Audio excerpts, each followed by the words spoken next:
நமக்கு பின்னாடி பேசுறதை பத்திலாம் நம்ம கவலைப்படவே கூடாதுங்க. அவங்கள விட நம்ம 2 அடி முன்னாடி இருக்கோன்றதை நினைச்சு பெரும் போட்டுக்கிட்டு போயிட்டே இருக்க வேண்டியதுதான். என்னுடைய பிகினிங் ஸ்டேஜ். வணக்கம் நண்பா, வெல்கம் டு ஆர்கேஒன் சேனல். இந்த மூவி ரிவ்யூவில் எதை பார்க்க போறோம்னா, ஃபயர் படத்தோட ட்ரெயின்ஸ் தான் இந்த வீடியோ ரிவ்யூவில் பார்க்க போகிறோம். சதீஷ்குமாரோடைய டைரக்ஷனில் டிகே மியூசிக்கில் டைலாக் வந்து GK7 ஜீவா அவருடைய டைலாக் ரைட்டரில் சதீஷோடைய ஒளிப்பதிவில் பிரேம்குமாருடைய எடிட்டிங் கைவனத்தில் மொத்தமாக ரிலீஸ் ஆன படம் தான் த ஃபயர். ஃபயர் படத்தோட ரன்னிங் டைம் வந்து பார்த்தீங்கன்னா 2.25 மணி நேரம் படம். February 14 ஒரு நல்ல விருந்தான மூவியானு நான் சொல்லுவேன். பார்த்தீங்கன்னா இந்த வீடியோ ஃபுல்லாக பார்த்தா உங்களுக்கு தெரியும். அதுக்கு முன்னாடி நம்ம சேனலுக்கு இப்போ தான் முத வரீங்கன்னா மறக்காமல் கீழே இருக்கிறதுக்கு அதை சப்ஸ்கிரைப் பண்ணி அமைக்குங்க. வாங்க வீடியோக்குள்ளே போகலாம். ஃபயர் படத்தோட டீசர் ரிவ்யூ நம்ம ஆல்ரெடி ரிவீல் பண்ணியிருப்போம். ஒரு கெஸ்ட் ஹவுஸில் மர்மமான முறையில் வந்து ஒரு டாக்டர் வந்து கொலை பண்ணுறாங்க. அந்த மர்மமான முறையில் கொலை பண்ண பாடியை வந்து கண்டுபிடிக்கிறதுல ஒரு போலீஸ்காரங்க வந்து இன்வெஸ்டிகேஷன் ஆரம்பிக்கிறாங்க. அங்கே மட்டும் இல்லாமல் ஊர்லேயே ஒரு ஃபேமஸான கைராசி டாக்டர் அங்கே ஒரு இடத்துல மிஸ் ஆகிறாரு. இந்த மிஸ் ஆகிற கேஸுக்கும் இந்த டாக்டருக்கும் ரிலேட்டடான செத்தவங்களுக்கும் ரிலேட் பண்ணி இன்வெஸ்டிகேஷன் ஆகும்போது தான் போலீஸ்காரங்களுக்கு அந்த கேஸ் மூலமாக நிறையா குழுக்கள் வந்து நிறையா கிடைக்கிது.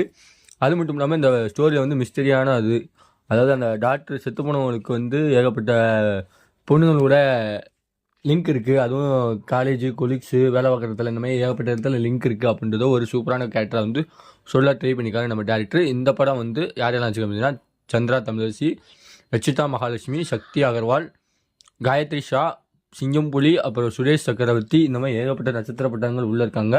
அவங்களுக்கு கொடுக்கப்பட்ட ரோலை வந்து த பெஸ்ட்டாகவே பண்ணியிருக்காங்க. அது படத்தை பார்த்தாலே உங்களுக்கு தெரியும். ஸ்க்ரீனில் வந்து பாலாஜி முருகன் அவர் தான் பெயின் ரோட வராது, ஆனால் அவர் சித்தமாக காட்டுவாங்க. இன்வெஸ்டிகேஷன் ஆகும்போது போலீஸ்காரங்க வந்து இந்த போலீஸ் ஸ்டேஷனில் கம்ப்ளைண்ட் கொடுக்கும்போது அங்கேருந்து ஒரு விசாரணை ஆரம்பித்து படத்தை எண்டு வரைக்கும் சூப்பராக கொண்டு போயிருக்காங்க நம்ம டேரக்டர்.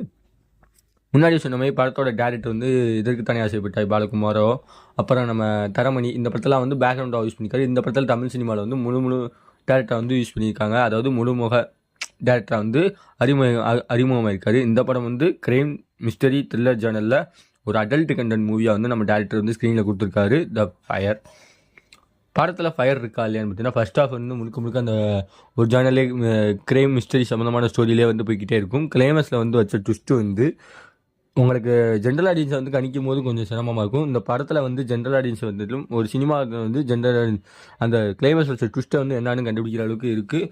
இருந்தாலுமே இந்த படத்தில் காட்டப்பட்ட காட்சிகள் வந்து ஒரு பெண்களுக்கு நடக்கிற காட்சிகளை வந்து வல்கராக காட்டுறதுக்கும், ஒரு அடல்ட் கண்டென்ட் தேவைப்படுற இடத்துல ஒரு 2-3 சீன்ஸை மட்டும் காட்டிட்டு போயிடலாம். அந்த ஒவ்வொரு பாதிக்கப்பட்ட பெண்களுக்கும் காட்டுற காட்சிகளும் சரி, அது ஒரு கட் சீன்ஸாகவே வச்சுருக்கலாம். ஒரு 30 செகண்ட்ஸ் கட் சீனாக வச்சுக்கலாம். ஒவ்வொரு ஆளுக்கும் எடுத்துப்பட்ட 5 நிமிஷம் சீன்ஸ் வந்து படத்தோட ரன்னிங் டைமாக கூட்டி போயிட்டே இருக்குது. அது வந்து படத்தை பார்க்குறவங்களுக்கு எரிச்சல் விட்டாக இருக்கும்.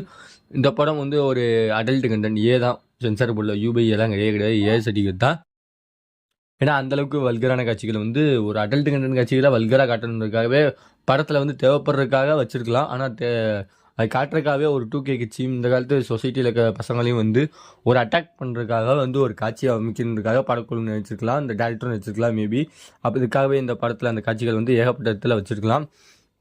கடைசியில் கிளைமேக்ஸில் வந்து அவர் வந்து வச்ச ட்விஸ்ட்டுக்கு நடுவில் வந்து ஒரு பாட்டு வச்சுருக்காங்க. அந்த பாட்டு பார்க்கும்போதே தெரிஞ்சு இதுதான் கிளைமேக்ஸோட கதை அப்படின்னு சொல்லி அந்த கிளைமேக்ஸில் வச்சுருக்க பாட்டை தவிர்த்துருந்தாங்கன்னா படத்தோட ஜேர்னல் வந்து இன்னும் கொஞ்சம் அட்டகாசமாக போயிருந்திருக்கும்.